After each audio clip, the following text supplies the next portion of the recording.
Okay, so in today's lesson, we are going to look at lesson 3 of the topic responsible parenthood. In this lesson, we are going to look at the laissez-faire parenting style. Then we will also look at the negative impact of laissez-faire parenting style. Then we will also look at the responsibilities of parents, or how parents show to their children that they are responsible. Then finally, we will look at effect of responsible parenting on the child. So now let's start with our first objective, that is the laissez-faire parenting style. Laissez-faire parenting means I don't care. Laissez-faire, the meaning is I don't care. So in this style, children are left to do whatever they want in terms of taking their decision, and the outcome of their own action is against them. Parents don't care about the welfare of their children. Hence, everybody do whatever he or she wants without the interference of the other. So when we talk about the laissez-faire parenting style, we are saying that in this parenting style, the mother does not interfere the affairs of the children. The children can do whatever that they want. No one cares. You can go to a house where it seems you won't see any kind of leadership there. It seems the parents are doing whatever that they want. The children are also doing whatever that they want. No one interfere in the other. So the parent can choose to go outside without even informing their children. The children can even send their boyfriend to the house without even informing their parents. And when the parents also see, they don't even care. In terms of the food that the children will eat, they don't care. The kind of dress that they will wear, they don't care. So each and every individual in the house do whatever he or she want. That is the meaning of what laissez-faire. Laissez-faire is a French word, which means I don't care. So that is it. But now let's look at the negative impact of this parenting style. One is that children are easily influenced by peers, because the children are left to do whatever they want. They normally listen to their friends more than any other person. Parents don't care in terms of food, in terms of clothing, all the basic needs. Parents don't care in terms of taking decision. Parents don't even care about the emotional aspect of the child, the psychological aspect of the child, or even the educational aspect of the child. So whatever that their friends will tell them, they are being easily influenced. Then 2, children lack a sense of direction in life. That is it, because the parents are there to control the child. Now the parents even don't care, and because the parents don't even care, the children themselves don't know the kind of direction that they should go. As the Bible is saying that teach the child the way, guide the child, or teach the child the way the child should go, so that whenever he or she grows, he will never depart from it. And this style of leadership, the parents don't even care. So the child doesn't even know the kind of direction he or she should pass. And 3, children always fall prey to become low achievers, since they take decision that is not guided by their parents. And because parents do not guide their children sometimes becomes low achievers in life. Because sometimes when the child reaches the adolescent stage, the kind of decision that they would take will easily influence them. Most of their decisions are not good. And because most of the decisions are not good, they will become low achievers. They can't even reach their educational aspirations. So that is it. Maybe the child may choose to, should I even go to school, or should I even join friends to do some miniature work? Or okay, because since my mother is not saying anything, let me join my friends. And at the end of the day, joining the friends, it will bring so many things that will affect the educational aspiration of the child. Now let's move to an activity box. So the question is, if you are a parent, what role will you perform for your children? So the question is before you, if you are a parent, So one of the responsibility of parents is health needs. So it is a parent role to make sure their children have the healthy body. So it is their role to send them to hospital whenever they get sick and should be able to pay their hospital bills as well. The children should be placed on health insurance scheme as well as having a family doctor to take care of their health needs. So one of the role or responsibility of a parent is to provide the health needs of the child, sending children to hospital whenever they are sick, making sure that the children are enrolled into the national health insurance scheme so that when they are sick, they can have a quality health care, or even making some arrangement for a family doctor so that when the children are sick, they can easily go to the family doctor for them to take care of their children. So that is the role of the parent, health needs. Now the second role is physical needs. Physical needs are the surviving needs of which everyone needs in order to survive. They include water, food, clothing, shelter.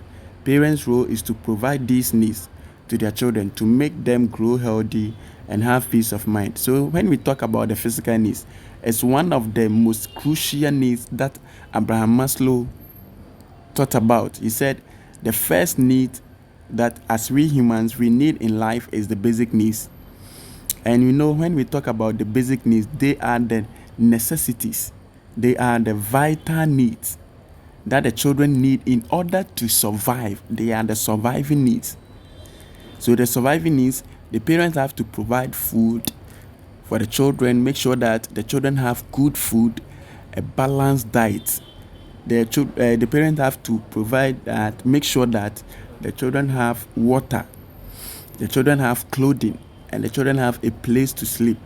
So these are the physical needs that the parents have to provide for the children. Now, then we move to the third needs, which is emotional psychological needs. It is every parent's role to show love and affection towards their children. It is about giving children the opportunity for them to have confidence in themselves and showing them love, care, and attention for them to have a sense of belonging in the family. When we talk about emotional need, children are small organisms, and these small organisms, they need love and affection. So it is the role of the parent to show maximum love and affection towards their children, to make the children feel that they are belonging to a family that care. Is it okay? So here, at any point of time, when the children is sad, the parent have to move to the child, make sure that the needs of the child is being satisfied. The parent have to be like a role model to the child.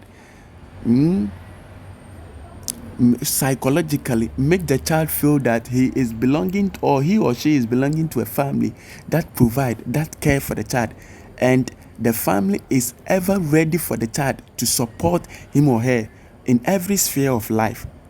So when the parent is able to provide these needs, it will make the child feel a sense of confidence, a sense of belonging to the family. So the parent role is to provide emotional support to the children. Now the spiritual needs, it is the parent role to send their ward to church, mosque at their young stage and guide them to learn the principles, doctrines of their religion. Children should be taught how to read the scriptures, pray, perform daily devotion, and to show obedience to God. As we human beings, we are made up of two bodies, the spiritual body and the physical body.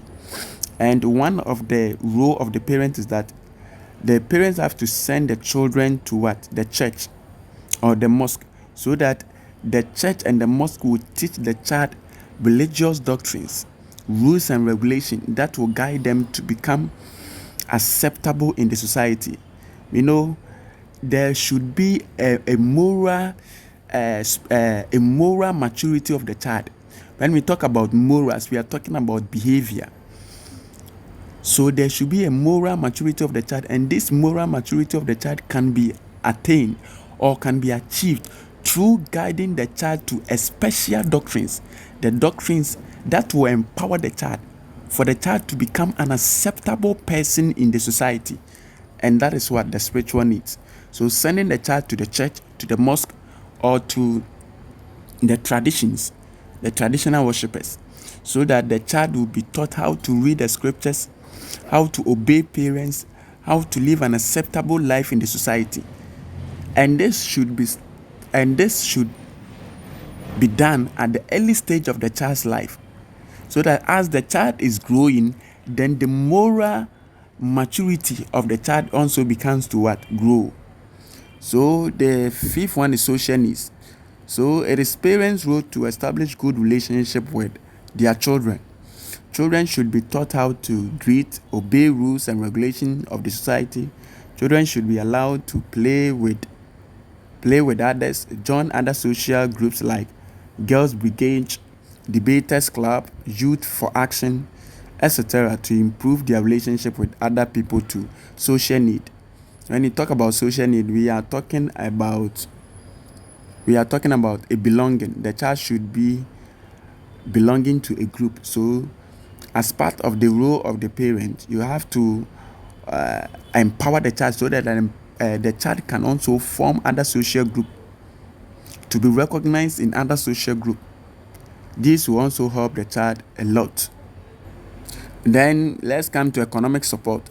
It is the role of parents to support their children financially, such as giving them feeding money, buying books, paying for their school fees, paying for excursion, buying clothes for them, and giving them supplementary money to buy their personal needs. So that is it. So economic support, the parents have to support their children financially so that they can have enough money on their side to buy essential things, like giving them school feeding money. When they go to school, they can have money to buy some food to eat. And the parents also have to buy books, clothing, have to pay for their children's excursion and their school fees as well. So doing this will help the child enough in terms of the educational journey. So that is it. So let's take note. This question is also a past WASI question. It's a WASI question. So let's take note. Now let's move to our third objective. That is our final objective. That is effect of responsible parenting on the child. So the question is when a parent is able to provide all these needs to their children, when the parent is able to provide all these needs to their children, can it be possible that these things will have effects on the children? Can these have effect on the children's life? I am posing the question to you. Now begin to think of it. When your parents is able to provide you physical needs, social needs, emotional needs, spiritual needs, economic support, in all these things, will it have an effect on your life? Good. I know it. The answer is yes. Why yes? Now, one, effect of responsible parenting on the child. And this also is a past question. One, it makes children responsible and useful in the society. When parents are able to provide all these needs for their children, the children will become responsible, then also become useful to the society. Then it promotes discipline in the family. So children that are being well catered for, according to research, children that are being well catered for by their parents, you can see that family, you can see that the children within that family, they are well disciplined as compared to children whose parents are irresponsible. So responsible parents are able to produce children who are disciplined as compared to irresponsible parents. So 3, it prevents children from engaging in crime and other social vices, because when a parent become responsible, they are able to provide whatever needs for their children. It will help them to prevent the children from engaging in other social vices or other crime that will have tarnished the image of the family and as well as the society. Then 4, it will help children to discover and develop their talent and potentials. When parents are able to provide educational needs for their children, economic needs for their children, it will help the children to discover who they are and what they can do in life. Good. Then the 5th one is that it will help build confidence and initiative in children. Yes, because a home that is safe, a home that is responsible, parents that are responsible, you can see that their children will have a greater confidence in themselves. Then 6, it will help to create peace atmosphere in the home. And 7, it will bring good health care of children. So that is it. So, ladies and gentlemen, let's end our lesson here. I said in our lesson we discuss about the meaning of laissez-faire parenting style, and we said laissez-faire parenting style is a kind of parenting style in which both the children and the parents exhibit the behavior of I don't care. So everybody in the house do whatever that it pleases him or her. Children do whatever that they want. And we said some of the negative aspect is that it does not help children to achieve their educational aspirations in life, and also the children will lack clear directions in life. Then we also came to some of the rules of the parents and as when it comes to their children, and we talk about health needs, educational needs, physical needs, spiritual needs, emotional needs, and we talk about economic support. And we also said our last objective was that when parents are able to provide these needs for their children, it have an effect on the children. And some of the effects is that it helps to bring good care for the children, and it also creates peace among the children, and it also build confidence in the children, and it also helps children to discover their talent and their potentials in life. So let's end our lesson here. Meet me exactly at this time as we discuss lesson 4. Thank you.